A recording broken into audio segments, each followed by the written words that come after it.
નમસ્કાર વિદ્યાર્થી મિત્રો, હવે ફરી એકવાર ઇતિહાસના વિડિયો લેક્ચરની અંદર આપ સર્વનું હું ગિરીશ સવનિયા હાર્દિક સ્વાગત કરું છું। આજના વિડિયો લેક્ચરની આજે આપણે ચર્ચા કરવાની છે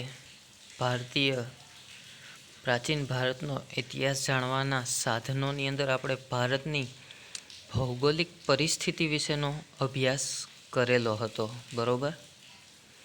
હવે એક નવા કોન્સેપ્ટ સાથે આજનો ટોપિક આપણો છે ભારતીય ઇતિહાસ લેખનની પરંપરા, કે પહેલાંના સમયની અંદર ઇતિહાસ કાળક્રમ અનુસાર નહોતો લખાતો, આપણે યુગ અનુસાર હતો, એટલે થોડુંક પશ્ચિમથી આપણે અહીંયા ઇતિહાસ લેખન જુદું પડતું હતું। પણ જ્યારથી પાશ્ચાત્ય સંસ્કૃતિનો પ્રભાવ આપણા ઉપર પડ્યો તો આપણે પણ કાળક્રમ અનુસાર ઇતિહાસ લેખન શરૂ થઈ ગયો હતો, બરાબર। તો હવે પછી આપણે જોઈએ તો કે ભારતીય ઇતિહાસ લેખનની પરંપરા, કે પશ્ચિમમાં ઐતિહાસિક ઘટનાઓ સમય અનુસાર વ્યવસ્થિત રીતે ગોઠવવામાં આવે છે, એટલે કે 0થી 1, 2, 3 એવી રીતે ક્રમ અનુસાર।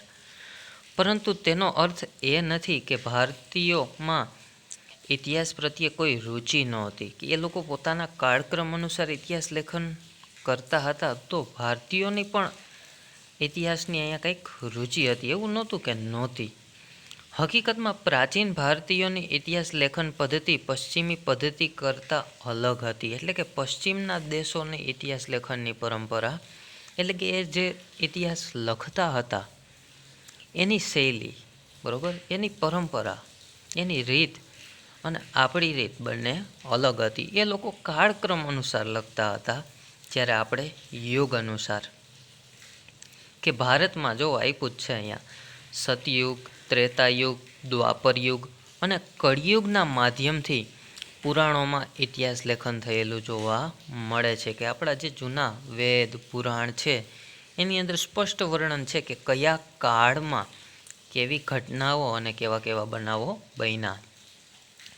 તેમાંથી શાસકો અને રાજવંશોની યાદી પણ પ્રાપ્ત થાય છે, એટલે કે પુરાણોની અંદર, વેદોની અંદરથી આપણને આપણા રાજા મહારાજાઓની વાતો પ્રાપ્ત થાય છે, એનું વર્ણન જોવા મળે છે। તેમની સિદ્ધિઓ અને તેમની સાથે થયેલી કેટલીક ઘટનાઓ વિશેની પણ ચર્ચા છે અહીંયા। ઈસવીસનની 12મી સદીમાં, વેરી ઇમ્પોર્ટન્ટ, ધોરણ 10ની અંદર પણ તમારે કદાચ આવી ગયું છે આ, કે 12મી સદીની અંદર કવિ છે કલ્હણે રાજતરંગીણી નામનો કાશ્મીરનો ઇતિહાસ લખ્યો છે। જો ખાસ અહીંયા આ તમે નોટ કરજો ફેરબુકની અંદર, બરાબર, કેમ લખવી એ હું તમને પાછી સમજાવું છું, કે કવિ કલ્હણે રાજતરંગીણી નામનો ગ્રંથ લખ્યો, બરાબર, જે કાશ્મીરના ઇતિહાસ ઉપર છે, સંપૂર્ણ આબેહૂબ અત્યારે આપણે જે કાશ્મીર જોઈએ છે એ રાજતરંગીણીએ કલ્હણે રાજતરંગીણીમાં એનું સ્પષ્ટ વર્ણન એ સમયે કર્યું હતું, જે હાલનું કાશ્મીર છે અત્યારે। જે પ્રાચીન ભારતના ઇતિહાસ વિશે અજાણ ન હતા તે વાતની સાબિતી આપે છે, કે ભાઈ આપણે કોઈ અજાણ નહોતા, સંપૂર્ણ જાણકારી છે, એટલે જ આપણા આવા ગ્રંથો અહીંયા આપણને મળી આવે છે। જોકે આ સિવાયના આટલો સ્પષ્ટ કોઈ ઐતિહાસિક ગ્રંથ ભારતમાં જોવા મળ્યો નથી, એ પણ એ હકીકત છે, કે ભાઈ કલ્હણે લખેલો રાજતરંગીણી ગ્રંથ છે, જે ઇતિહાસનો ગ્રંથ કાશ્મીર ઉપર લખેલો છે, એવો ગ્રંથ હજી સુધી બીજોએ કંઈ પ્રાપ્ત થયો નથી। તો આપણી લેખનની પરંપરા હતી, બરાબર।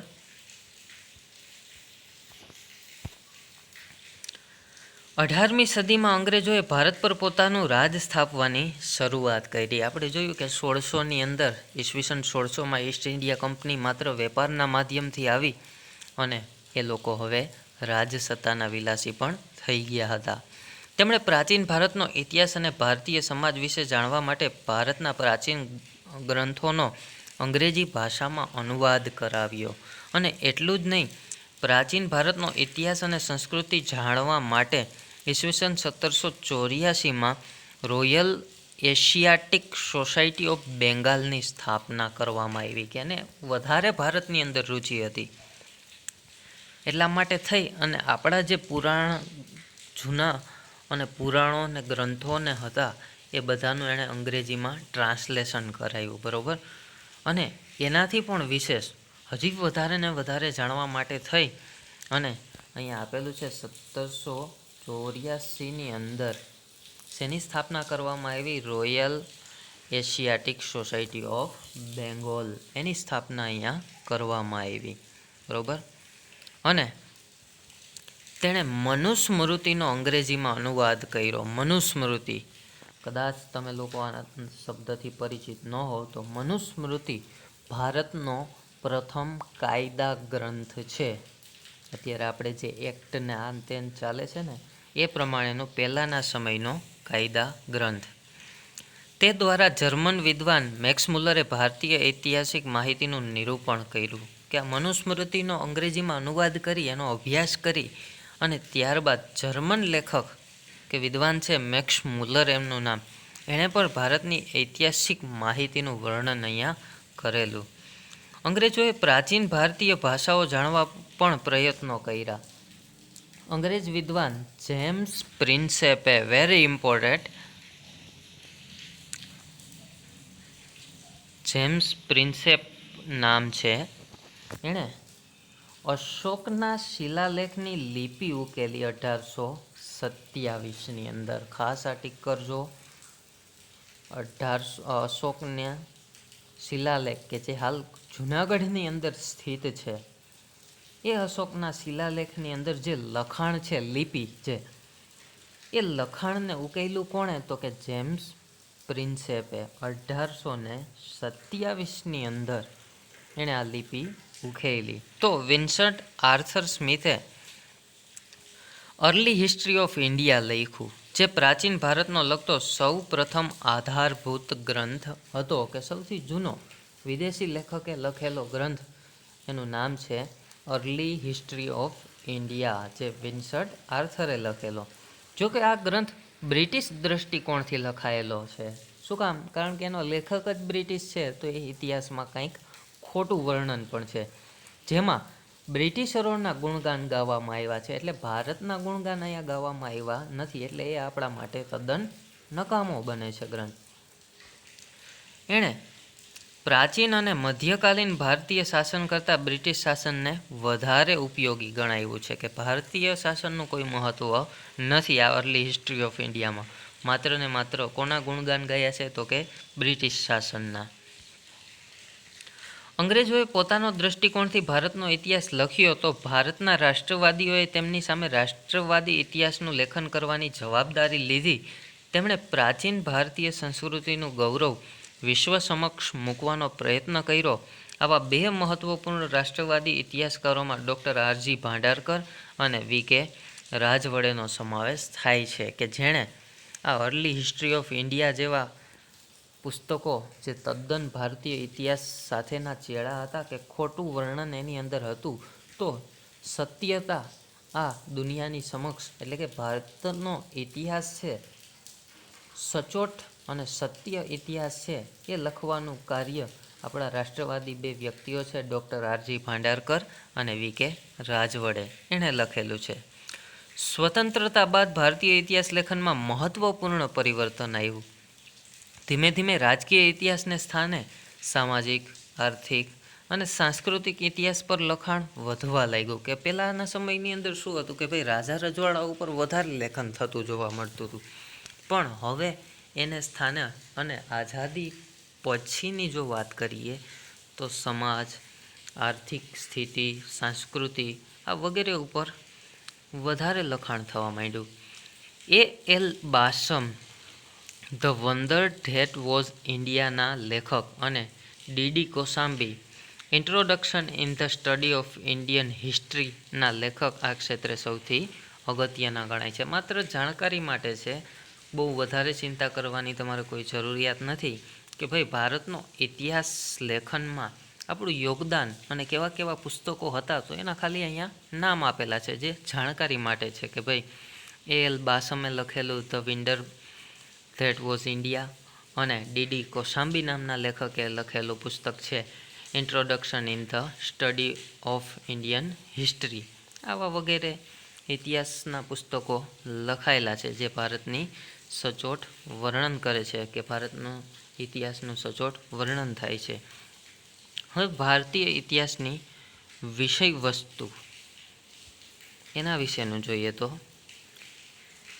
કે અતીતના સંપૂર્ણ જ્ઞાન માટે વિદ્યાર્થીઓમાં જાગૃતિ આવે અને વિદ્યાર્થીઓ પોતાના રાષ્ટ્રના પ્રાચીન સમાજ, ધર્મ અને રાજ્ય અને સંસ્કૃતિના વિશિષ્ટ તત્વોનો આત્મસાત કરી શકે તેવી બાબતોનો ભારતીય ઇતિહાસના વિષયવસ્તુનો સમાવેશ કરવામાં આવ્યો છે. કે ભાઈ અતીત એટલે વીતી ચૂકેલું જે છે, બરાબર, જે ભૂતકાળ બની ગયું છે એ અતીત, એના સંપૂર્ણ જ્ઞાન માટે થઈ વિદ્યાર્થીઓમાં જાગૃતતા આવવી જોઈએ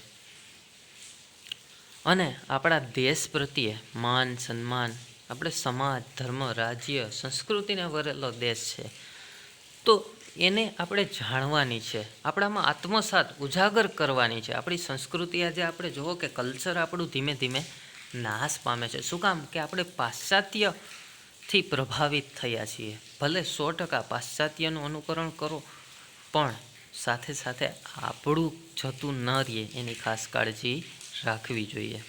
એ જ કહેવાનો અહીંયા મિનિંગ છે. એટલા માટે જ આ ઇતિહાસ અને ટોપિક આખો એક સબ્જેક્ટ આપણને અહીંયા આપેલો છે.